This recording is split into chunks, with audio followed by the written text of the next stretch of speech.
ഏഴിമല ക്ഷേത്ര ദർശനം കഴിഞ്ഞ് മാർത്താണ്ഡം പിന്നിട്ട് ചിതറാലിലേക്കുള്ള വഴിയിൽ ഏതാണ്ട് 8 കിലോമീറ്റർ സഞ്ചരിച്ചാൽ തിക്കുറിശ്ശി മഹാദേവ ക്ഷേത്രത്തിലെത്താം.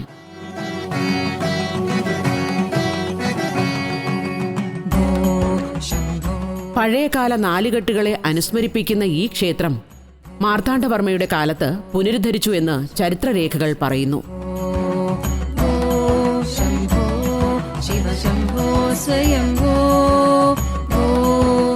വളരെ കാലം നന്ദിപ്രതിഷ്ഠ ഇല്ലാതിരുന്ന ക്ഷേത്രമാണിത്.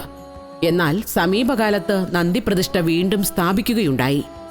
കാലങ്ങൾക്ക് മുമ്പ് തിക്കുറിശ്ശി ക്ഷേത്രത്തിലെ നന്ദി സമീപ പ്രദേശങ്ങളിലെ വിളകൾ നശിപ്പിച്ചതിന് പരിഹാരമായി നന്ദിയെ മന്ത്രത്താൽ ബന്ധിച്ച് നദിയിൽ നിക്ഷേപിക്കുകയായിരുന്നു എന്നാണ് ഐതിഹ്യം.